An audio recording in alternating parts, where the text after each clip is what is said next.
নাটোরে একটি ভিডিও দেখলাম যে অন্ধ মানুষ বাঁশ ধরে লাঠি ধরে কারো সাহায্য না নিয়ে মসজিদে যাচ্ছেন এবং তিনি নাকি আজানও দেন, মসজিদে 5 ওয়াক্ত নামাজও ঠিকমতো পড়েন।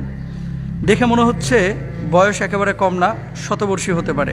অন্ধ একজন মানুষ রাস্তা পারাপার হতে পারছে না, চিনছে না, জানছে না, আপনি তাকে সহযোগিতা করলেন। সাহাবীদের আখলাক। তো নাটোরের যে মুরব্বী এই যে অন্ধ হওয়ার পরেও মুয়াজ্জিন বা মসজিদের মধ্যে যাচ্ছে, মূলত সাহাবী রিদওয়ানুল্লাহি আনহুম আজমাইন এখানে নেই, কিন্তু তাদের চারিত্রিক মাধুর্যতা এই বর্তমান জামানায় অনেকের মধ্যে কিন্তু আমরা দেখতে পাই। সুতরাং সুস্থ সবল মানুষ আমরা যারা এই দুনিয়ার জিন্দেগিতে জীবিত আছি, নিজেদেরকে অপরাধী মনে হয় না ভাই অনেক সময়, যে আমি সুস্থ হওয়ার পরও কেন আমি মসজিদে যাচ্ছি না, কেন আমি জামাতে যাচ্ছি না?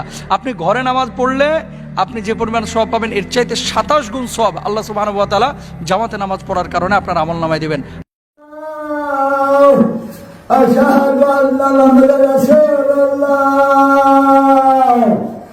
হাইয়া আলাস সালাম হাইয়া আলাস সালাম হাইয়া আলাল ফালাহ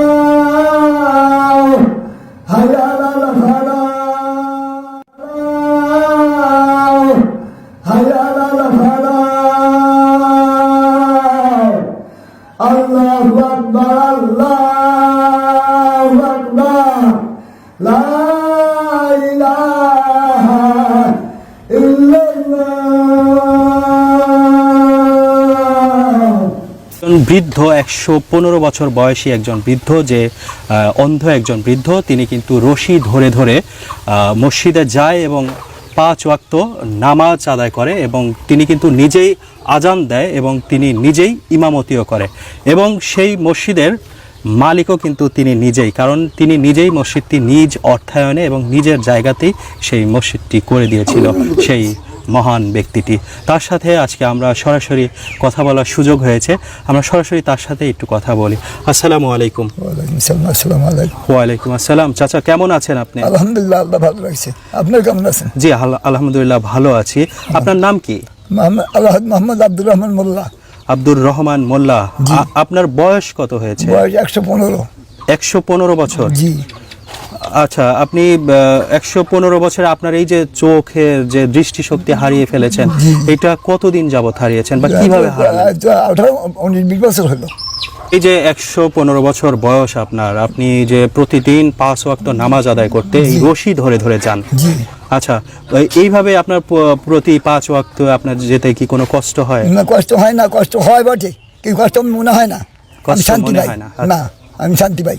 আরো শান্তি পান আপনি? জি আলহামদুলিল্লাহ। আচ্ছা, ফজরে যখন যান তখন তো আপনার সাথে কেউ থাকে না, রাস্তা পার হতে আপনার মনে হয় একটু সমস্যা? রাস্তা পার হতে ধরে দাঁড়া থাকি, যখন গাড়ি যায় সাউন্ড শুনতে পাই তখন দাঁড়ায় থাকি। তার গাড়ি যাওয়ার পর একসাথে 2-3 দিন 4 দিন চলে যায়। তারপরে জিজ্ঞাসা করি প্রতিগুলোকে, এবার গাড়ি আসে, বলে যে না এখন গাড়ি নাই, তখন পার হই। আচ্ছা, এই মসজিদটি আপনি তো নিজেই নির্মাণ করেছেন? জি, আমি নিজেই। আপনার নিজস্ব অর্থায়নে? জি।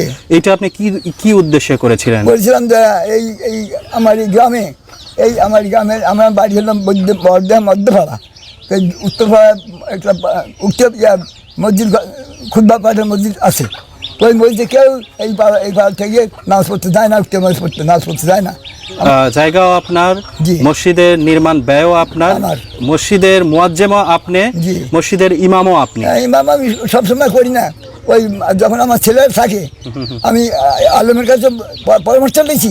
বড় আলম বলেছে যে আপনার যদি কালে ছেলেরা কি প্রত্যেক লোক যদি জানাশোনা থাকে তার দিন আমার ইমামতি করাবেন, আর যদি না থাকে তাহলে আপনি নিজের নামাজ পড়বেন, আর অসুবিধা হবে না। আচ্ছা, আপনি তো হজ করেছেন? জি। কত সালে? 11 সালে, 2011 সালে।